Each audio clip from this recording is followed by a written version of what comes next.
Good morning, friends around the world. As we consider ways we can build healthier and happier relationships with those we are close to and those we love through this meditation series, let's consider the question, am I willing to be wrong? Early on, at the beginning of our meditation, I offered you a story that I had written for a course in seminary called The Great Mathematician. And I believe it bears repeating because it speaks directly to the question of building bridges when we're willing to be wrong. 100 years ago, there was a mathematician who traveled from town to town teaching the wonders of math. He would enter the town and gather the people together. Then he would say, "Ladies and gentlemen, I'm the great mathematician, and I'm here to teach you the wonders of math. The first wonder is that 3 plus 3 equals 6. People would applaud. Then he'd say, and the second wonder of math is that 5 plus 5 equals 11. And the people would applaud. He'd bow to them and go on to the next town. Until one day he got word that the master mathematician was going to be in the next town where he was teaching. He got all excited. He didn't know who the master was, but he really wanted to do his best. As he entered this town, he gathered the people around him, as usual. But this time he was anxious, wondering if the master was watching him.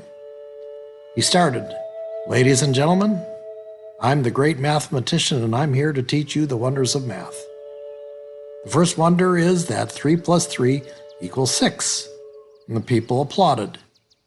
Then he said, and the second wonder of math is that 5 plus 5 equals 11, and the people applauded. He looked around to see if the master would reveal himself, but he didn't.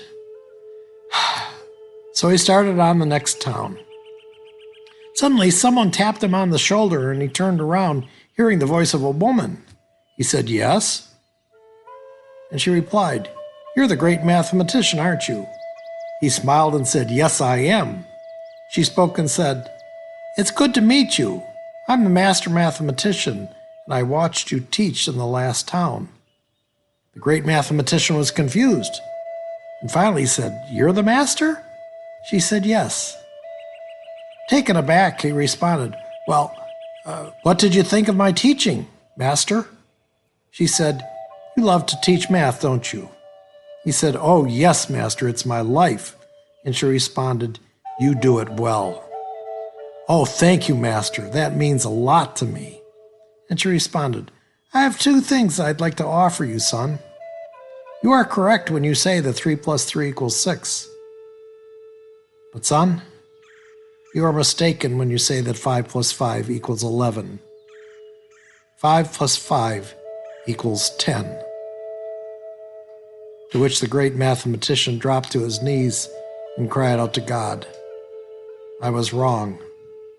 5 plus 5 does not equal 11.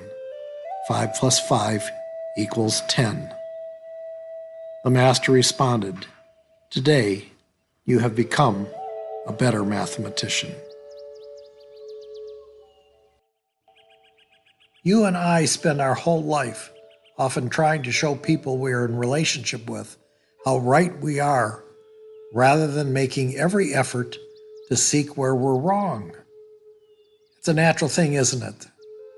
Yet when we do, we often build a wall unintentionally, leaving the other person feeling diminished. When we are in disagreement with others, the best way to build a bridge is to seek and find where we are wrong.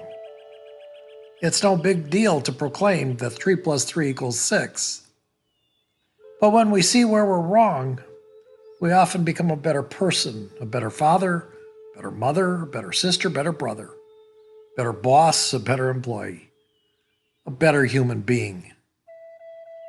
When I first started working in the woodshop with my dad, he would often say to me, the major difference between the expert and the novice is that the expert has made far more mistakes than the novice. So for the rest of the time we have together this morning, can we contemplate this concept of being wrong? Can we celebrate being wrong knowing we're making progress rather than trying to hide it? Can we see where needing to be right will often build walls between the very person we want to get close to? Can we understand that saying, "I was wrong," is often a wonderful sound to be heard by those we're in relationship with, and will most likely build a bridge between us and them and draw us closer?